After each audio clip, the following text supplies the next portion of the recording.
Assalamu alaikum wa rahmatullah. Dear viewers, how are you? I hope you are well by the grace of Allah. Alhamdulillah, I am also fine. This is Abdul Bari, lecturer in English, Sonapukur Surubi College, Parvatipur, Dinajpur. Today I would like to talk a very important topic, that is asking questions and giving answers, which are used in our practical life in one conversation.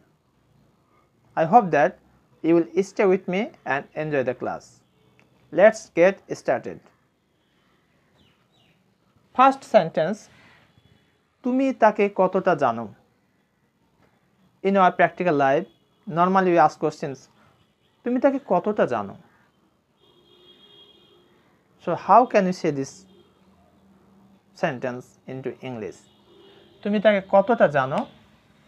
We can say, how far, তুমি তাকে কতটা জানো? How far do you know him? How far do you know him? How far do you know him? তুমি তাকে কতটা জানো বা চিনো? তখন সে উত্তর বলছে, আমি তাকে আদৌ জানি না। তুমি তাকে জানো বা কতটা জানো তার সম্পর্কে কথা বলছো, তখন আমি উত্তরে বলছি, ভাই আমি আদৌ জানি না। তাহলে আমি আদৌ তার সম্পর্কে জানি না, অর্থাৎ আমি তাকে আদৌ জানি না। আর ইংরেজিতে কীভাবে বলবো? I know nothing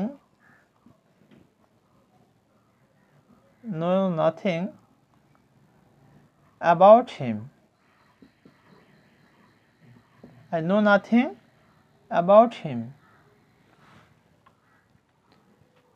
আমরা আমাদের দৈনন্দিন জীবনে প্রায় জিজ্ঞাসা করি, ভাই আপনি কেমন আছেন, তুমি কেমন আছো? কিন্তু যদি বলা হয় আপনার পিতামাতা কেমন আছেন, তাহলে এটাকে আমরা কিভাবে বলবো? How is your parents? এখানে একটি শব্দের ব্যবহার আমরা একটু জেনে নিই। লেখা হয়েছে প্যারেন্টস। প্যারেন্টস মানে হচ্ছে পিতামাতা দুজনেই। আর যদি এসটা লাগা না থাকে, শুধু প্যারেন্ট থাকে, তাহলে অর্থটি হবে পিতামাতার কোনো একজন। অর্থাৎ প্যারেন্ট হচ্ছে সিঙ্গুলার, পিতামাতার কোনো একজন, আর প্যারেন্টস এটা হচ্ছে পিতামাতার দুজনেই। আমার পিতামাতা ভালো আছেন, উত্তরে তখন বলা হচ্ছে আমার পিতামাতা ভালো আছেন।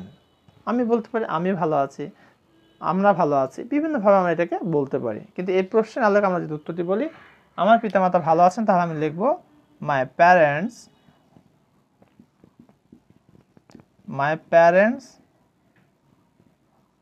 আর well. My parents are well. এবার আমার একটা ছোট্ট মেয়ে আছে, সত্যি তাই, এটা আমি মিথ্যা বলছি না, আমার একটা ছোট্ট ফুটফুটে মেয়ে আছে। এখন যদি কেউ আমাকে প্রশ্ন করে আপনার মেয়ের বয়স কত অথবা তার বয়স কত, তাহলে এটাকে ইংরেজিতে কীভাবে প্রশ্ন করবো? How old is she? How old is she? তার বয়স সত্যি 5 মাসের কাছাকাছি, অর্থাৎ ভেরি নিয়ার অ্যাবাউট 5 months। তাহলে তার বয়স 5 মাস, এটা কি বলবো? She is 5 months old।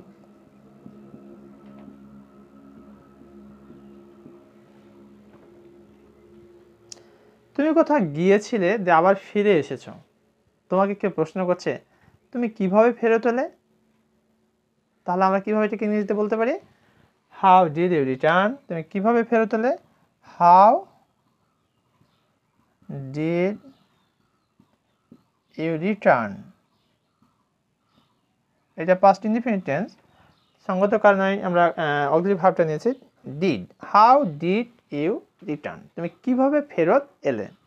এখন তার উত্তরে কি বলতে পারি আমরা? সে ট্রেনে ফিরে এসেছিল, অথবা বাসে এসেছিল, অথবা এরোপ্লেনে এসেছিল, বিভিন্ন উপায়ে সে ফিরে আসতে পারে। তো আমি উত্তরে বলছি আমি ট্রেনে ফিরেছি। আমি ট্রেনে ফিরেছি অর্থাৎ ট্রেন যোগে সে এসেছে আর কি। তাহলে আমরা কি বলবো? আই রিটার্ন, আমি ট্রেনে ফিরেছি, I return by train, I return by train. যেহেতু একটা পাস্ট ইনডিফিনিট টেন্স আছে, সঙ্গত কারণে উত্তরটি হবে পাস্ট ইনডিফিনিট টেন্সে। কারণ প্রশ্ন যে প্যাটার্নে করা হবে আমাকে উত্তরটি সেই প্যাটার্নে দিতে হবে, অন্যথায় সেটি রং হয়ে যাবে, ভুল হবে। তুমি ঢাকা কি করে গিয়েছিলে?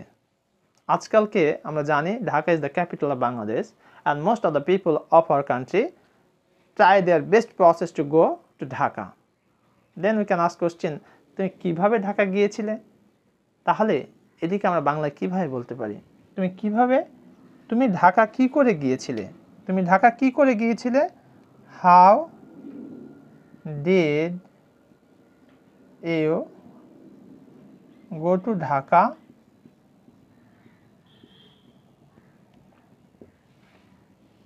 উত্তরে তখন আমি বলছি আমি বাসে ঢাকায় গিয়েছিলাম, কারণ কোন একটা যানবাহনে আমি গিয়েছিলাম, সেটা বাসে হতে পারে বা ট্রেনে হতে পারে। In the perspective of Bangladesh it may be by train or by bus normally, or by truck also, but normally we go to Dhaka by bus or train. তাহলে আমি বাসে ঢাকায় গিয়েছিলাম, I went to Dhaka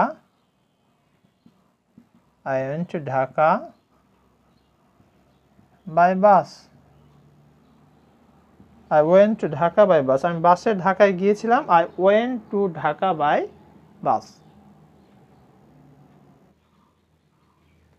আর কিভাবে তুমি এটি করতে পারো? অনেক সময় আমরা দেখি একটা অঙ্ক একভাবে করতে পারি, তখন আরেকজন ছাত্র বলছে আমি এভাবেও পারি স্যার, তখন শিক্ষক জিজ্ঞাসা করছে আর কিভাবে পারো? অথবা আমরা কোনো বন্ধুকে জিজ্ঞাসা করছি আচ্ছা তুমি এটি আর কিভাবে করতে পারো? তাহলে আর কিভাবে করতে পারো, আর কিভাবে তুমি এটি করতে পারো, হাউ এলস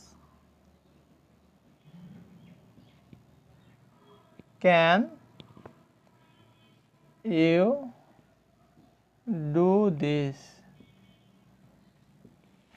আর কিভাবে তুমি এটি করতে পারো আমরা ইংরেজিতে বলবো how else can you do this.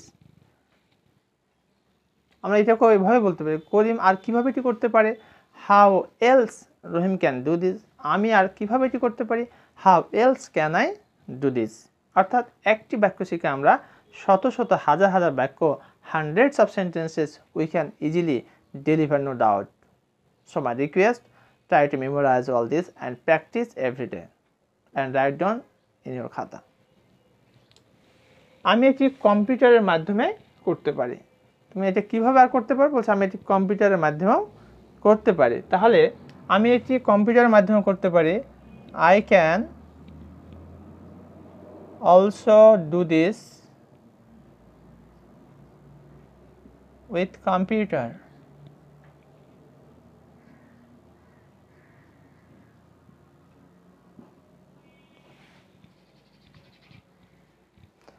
কে একজন বারবার ডাকতেছে, তখন আমরা যাই তুমি কার জন্য আমাকে ডাকো? তাহলে তুমি কার জন্য আমাকে ডাকো ইংরেজিতে আমরা কিভাবে বলবো? কার জন্য, for hmm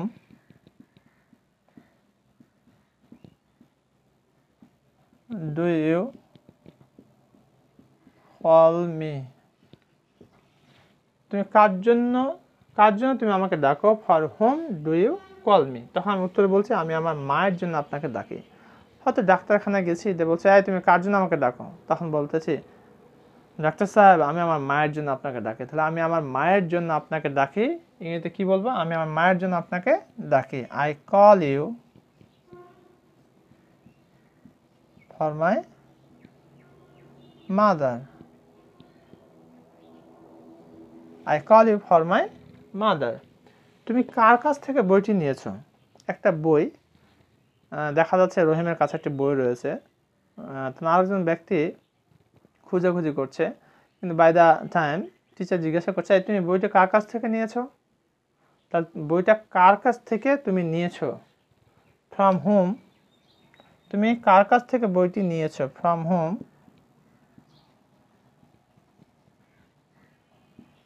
have you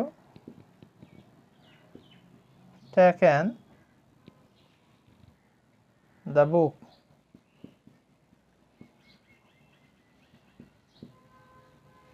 from home have you taken the book, তখন সে উত্তর বলছে আমি রহিমের কাছ থেকে বইটি নিয়েছি। তাহলে আমি রহিমের কাছ থেকে নিতে পারি বা যে কোনো কারো কাছ থেকে আমি নিতে পারি।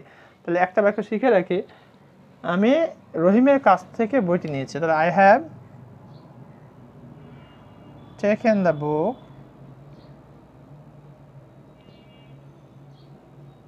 From Rahim, from Rahim. তুমি কার সাথে কলেজে যাও? মা তার মেয়েকে জিজ্ঞাসা করছে, মা তুমি কার সাথে প্রতিদিন কলেজে যাও, বা তুমি কার সাথে কলেজে যাও? তাহলে তুমি কার সাথে কলেজে যাও? With home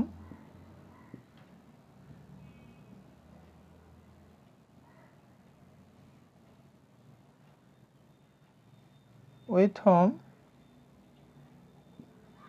do you go to college? With whom do you go to college?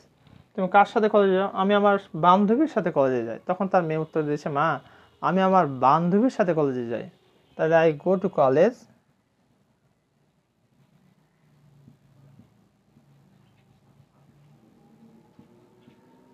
With my friend.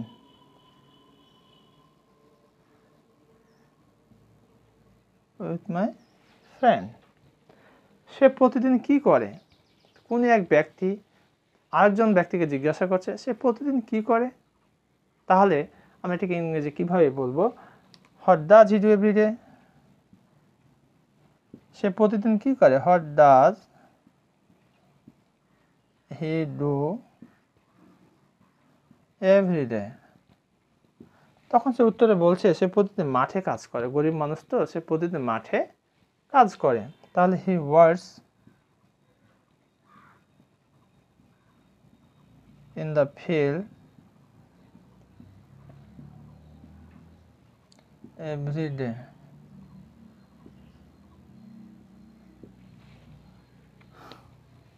Dear learners, I have already delivered my lecture about most important WH questions and answers.